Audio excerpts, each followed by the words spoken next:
well, you've been listening to John. You're trying to detax your money. You're trying to do the conversions. But the freaking market's doing so good, you just can't get ahead. This is a good problem to have.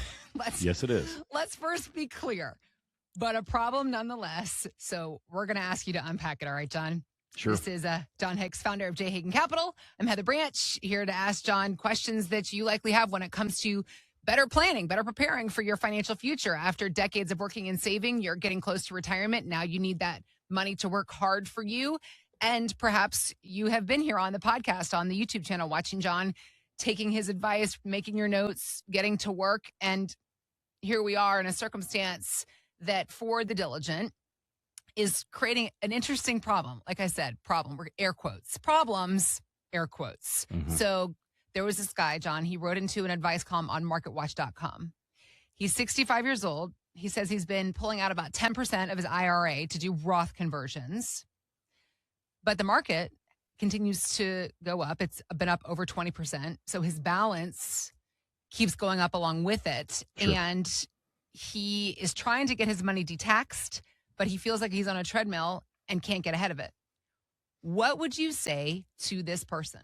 Yeah, so what he is perceiving as a problem is actually a very positive result. It shows that his strategies are actually working, right? Okay. So I know, and it happens all the time. I talk about this all the time. It's like, John, I own all this NVIDIA, and we just converted 20% of our portfolio, but NVIDIA is up so much more that I feel like I'm treading water. But the guy, this is the perfect thing. So what we're doing, though, is we're actually moving money to go from a tax deferred account, often, if we're going to do a Roth conversion, into a tax free account. Now, we have to pay the taxes on that move. But if the account balance is still going up, that means that we've gotten growth. That's awesome. And at the same time, we no longer have a higher tax bill on that ticking tax bomb for that tax deferred account. So believe it or not, even though it feels like you're on a treadmill, the point is that is exactly proof that your strategy is working.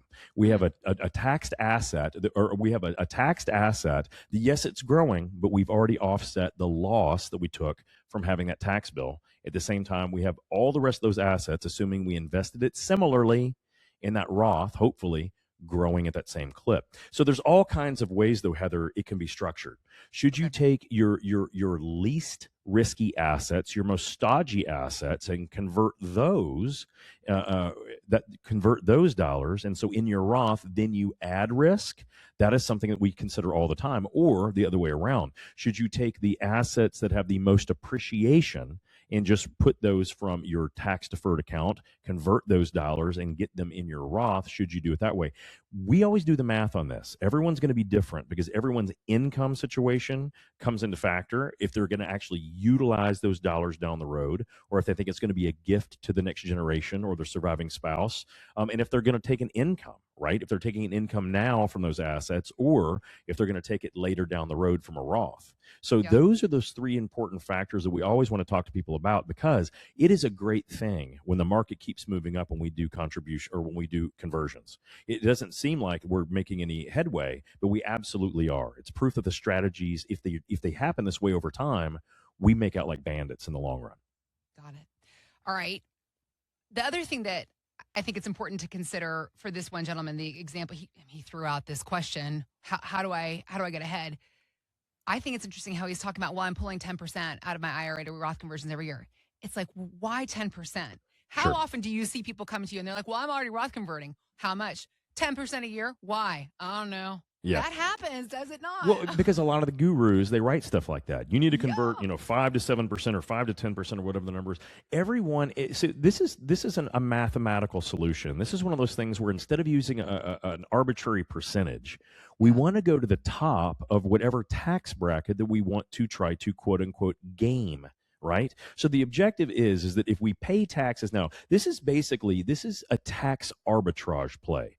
When we're doing conversions, the objective is to not feel like we're getting ahead. The objective is to take assets out today and pay lower taxes now than we would in the future. That's really what it's all based on, right? So if you look at the current tax code, the way that it is written right now, we basically have 3 years left of this with probably the current administration. Probably. Who knows after that point in time what the tax code is going to do? But it is very difficult when you look at the debt of this country, very difficult to think that tax rates will be lower in the future, especially if you're a multimillionaire, right? If you've done an awesome job saving, you got a multi-million-dollar IRA, do we really think that the government in all of its infinite wisdom is going to allow us to go through without higher taxes when there's so many people who don't have multi-million dollar IRAs? As a matter of fact, the average American, the average amount in a retirement account today is less than $38,000. Now that's across all income areas. 38 grand is the average IRA balance when you look at the entire United States. So if you have multi-million-dollar IRAs, I think unfortunately it's wishful thinking that the tax rates will be lower in the future. So when I'm looking at this, we want to exploit the marginal tax code. That's what we're trying to do. So if you're in the 22% bracket, what is the top of that 22% bracket that we can utilize? Or does it make more sense to go all the way up to the 24 bracket? Because if we do that, it gives us many more dollars that we can convert. Maybe it's $80,000 more to $140,000 more that we can convert and know that we will never pay more than that 24%.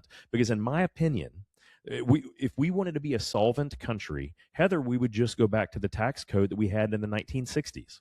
If you looked at the 1960s, our country was substantially more solvent than today. But if we did that, the lowest tax bracket in 1960 to 1963 was 36%. That was the lowest. That was just federal. Tax bracket as of right now? The highest tax bracket now is less than 40%. It's 38.9 or 38.6. Yeah. And the lowest was 36% in the 1960s. So have we ever seen debt at the level that we're at currently? Absolutely not. If you look post-World War I, post-Revolutionary War, we had more debt as a percentage of our GDP, but we were an infancy country, right? So if you look at it now, we have never had this much debt load when you look at GDP ever. And we've now eclipsed over 100% of our GDP as a debt service issue. So when you look at those numbers, it does not mean that the world is going to come to an end or the United States will no longer be a superpower, but it does mean that it may be harder for us to raise money by selling our debt to other nations. Now, if that happens, then it makes everything go up. And guys, inflation, we saw it in the last administration. Inflation can cause $20 items to go for 60 and 70 bucks. That can happen. We saw it with used cars a couple of years ago. So that would be a negative. So when we're looking at debt loads, I just honestly feel that the whole reason that we should have the conversation of doing conversions or asset shifting or trying to get our money into future lower tax obligation things is the government is not going to have an alternative. They're going to have to tax people who have money. Because I remember my granny saying, you can't squeeze blood from a turnip, meaning that people that have no money, you can't take more money from them. You can potentially give them a little less in the form of stipends or help or social programs, but you can't get any money. You can't extract money from them, right? So because of that, the people that do have money, those of us that have done an awesome job saving, we've got $500,000, $1 million, $3 million, $9 million, or we have a business that we want to sell in the future and hopefully generate millions of dollars. Those are probably going to have different tax consequences. So getting as much in that tax-free zone as we can, I think is going to be very important, right? I think that if we know anything about politics in this country, it ebbs and it flows. We had 4 years of the other administration. Now we've had 1 full year of this administration. They work very differently, but chances are, whether it's after this administration's term or the next one, it'll probably flip-flop back to the other side. It just does that over time. So we have to understand that tax rates are probably going to change. No one is going to really have the choice. The government will be forced to make the choice to make taxes higher. So that is why the impetus is on great. We know that we can retire. We've got enough money. Now, how do we keep it in our own pockets and out of the government's? That is this piece of the game. And I think it's important also to recognize the work that you're doing at J. Hagan Capital and the difference between you and other financial advisory firms, because you might hear other financial advisors where you listen to radio, where you listen to podcasts saying, oh, you need to plan for taxes, but they might not have a solution for you. At J. Hagan Capital, you have in-house CPAs and in-house tax attorneys. Absolutely. And we required that. And originally, it was for me. It was because I needed to help. Right. I need to You're figure like out. a small business owner and you're Right. like, I need help. And then you're suddenly like, oh, everybody needs this help. That's exactly how it worked. I was Yeah. paying so many, so many billable hours to all these firms to ask one-off questions. And so what I realized was that I need someone to bang this off of, because we want to be at the very forefront of when they're making law changes, because sometimes being early is exactly what you have to have for it to be worthwhile. So when we're doing this, I was paying these guys fortunes, and I realized, why don't I just find quality people and bring them in-house? So we did exactly that. We brought in CPAs and tax attorneys and estate attorneys. Specifically, so I know we run my firm out of 9 different states, right? And I have other offices and other places and properties in other places. There are so many complications of being a small business owner who transacts business in other states. Do you have to pay their state taxes? You have to do withholding. What if I have clients in those areas? What if I have employees in those areas? What if I want to sell? Do I have to pay taxes in all these different states? All these things, I realized, oh my gosh, it's so important. And once I found that it's not a silver bullet or a magic potion or a magic wand they wave on stuff, it's how does it fit for what you want to accomplish, right? So what I started thinking is like, oh my gosh, financial planning should be done this way. We shouldn't just focus on, hey, you get this big old asset, or how do we grow to this big old asset? It should be, okay, awesome. How do we cultivate this in a way that not only can you live exactly the way you want, but we can preserve it against and away from the government so that your heirs can enjoy this, and maybe even the next generation. It changes the entire life scale of what our life's work was, right? But we have to understand, how do we keep it away from the government, who's always needing more money, always wanting more money, and frankly, the other things out that are trying to waste it, right? So at the end of the day, if we've done an awesome job growing that money, now we want to protect it and preserve it for our life, and of course, then for the next generations.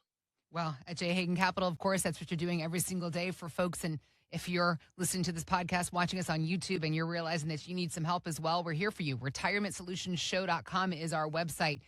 More than just a financial planning, retirement planning firm, a fiduciary-based firm with in-house CPAs and attorneys that work together in tandem, creating plans for each person's different circumstance. Because as John has pointed out time and time again, it's different for everybody.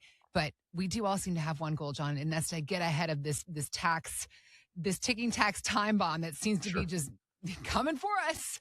But Absolutely. The good news is there are moves you can make to better protect yourself from what might or might not come. Either way, at J. Hagan Capital, they're helping folks understand what their options are, and they're here to help you as well. So click on the links we've also got posted in the show notes, or head on over to the website. Let's start the conversation. It's retirementsolutionshow.com.